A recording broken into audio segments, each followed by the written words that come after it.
On May 1st, 1991, Rickey Henderson of the Oakland Athletics sets the Major League record for the most steals in Major League Baseball history and becoming the Rickey Henderson. Let's dive into this iconic player today on Daily Sports History.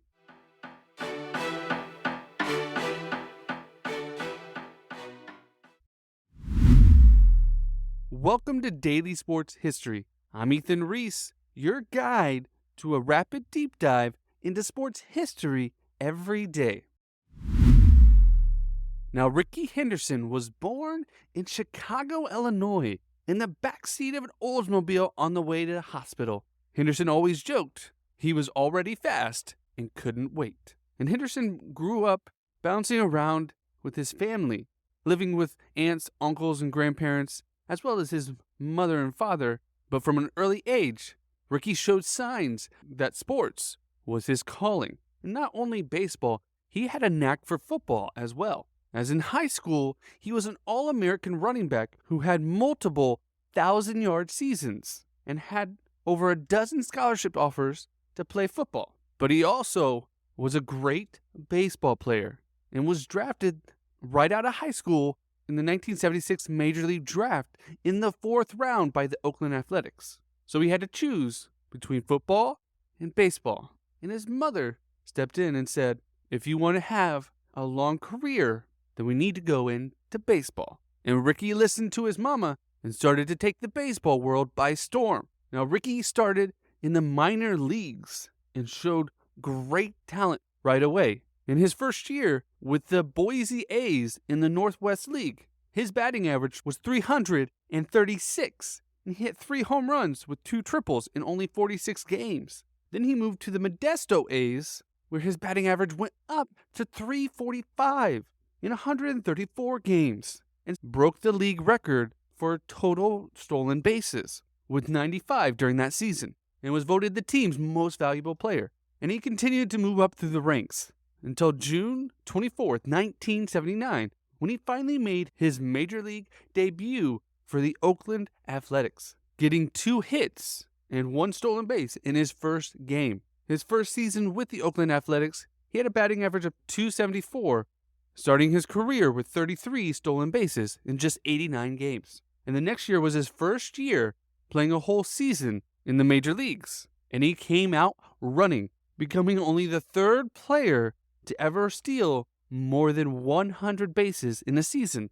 That broke the Oakland Athletics franchise record. But not only was he stealing bases, he had his first season hitting over 300 with a .303 batting average, and was also second in the American League with 117 walks. And this became a trend for Rickey throughout his career. He would regularly lead the league in steals and walks, all while hitting over 300. In the 1981 season, he came in hitting .319 with 56 steals and finished second in the MVP voting behind Raleigh Fingers, but also earned his only Gold Glove of his career. But in 1982 is when he really stood out for his steals, the record for the most steals in a single season, passing the great Lou Brock, who became a friend of Rickey's, stealing 130 bases that year, passing Lou Brock's record by 12. And Rickey still holds that record to this day. And though he was a great player for the Oakland A's, they eventually traded him to the New York Yankees in 1984, where he arguably became more famous, becoming the first player to ever hit 20 home runs and have 80 steals in the same season, a feat that no one else has matched since. But he continued his success with the Yankees, averaging over 80 steals a game and hitting well over 300 every year.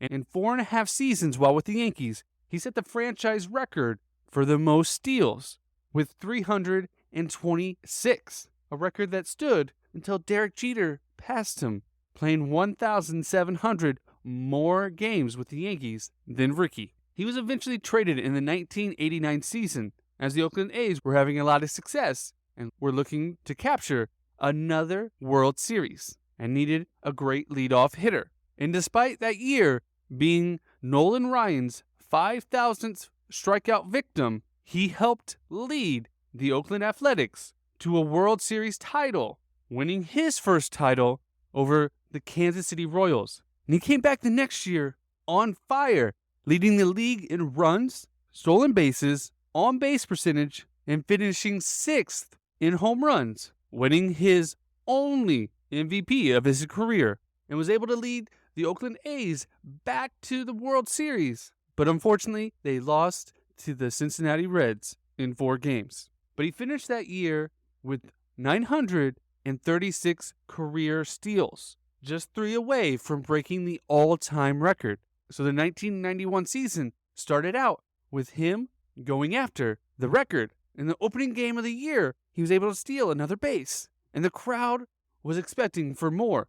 But in the second game, he stole another base, tying the record. But he got injured, so they had to wait a little while till May 1st, 1991. After coming back the day previously and not having any steals, in the first inning against the New York Yankees, his former team, he was able to make it to base that first inning and took off, trying to steal second, but was thrown out by the catcher Matt Knox. But that wouldn't be his only try, as in the 4th inning he was able to get on a base again after the Yankees made an error, and he made it all the way to second. And right away, the crowd was excited because they knew history might be made, and he took off the first chance he could, stealing third, and set the record for the most steals all time in Major League Baseball history. Rickey immediately stood up and picked up the third base, holding it over his head as if it was a trophy, waving to the crowd of over 36,000 fans. And they took a break in the action so they could celebrate, as Rickey's family and his friend,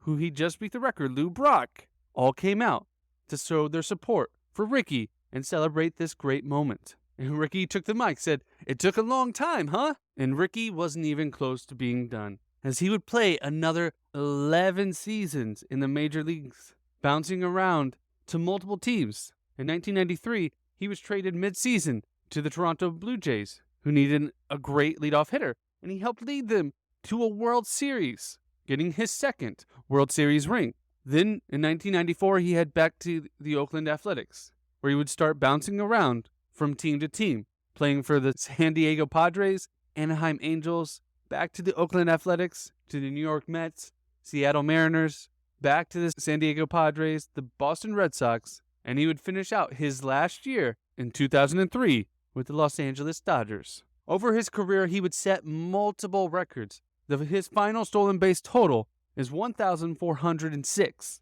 He was also caught stealing the most times with 335. Scored the most runs with 2,295, and has the most leadoff home runs ever at 81. He was a 10-time All-Star, won 1 MVP, 1 Gold Glove, 3 Silver Sluggers, and was the stolen base champ 12 times. And in 2009, he was voted into the Hall of Fame. And we can always say Rickey was just being Rickey the whole time he played. And his mom was right about his career being much longer in baseball than football. Thank you for listening to today's Daily Sports History. It means so much that you took the time to listen. And if you want to help support us, all we ask is that you leave a rating or review wherever you're listening. It warms my heart and gives me motivation to keep going every day. And come back tomorrow for more Daily Sports History.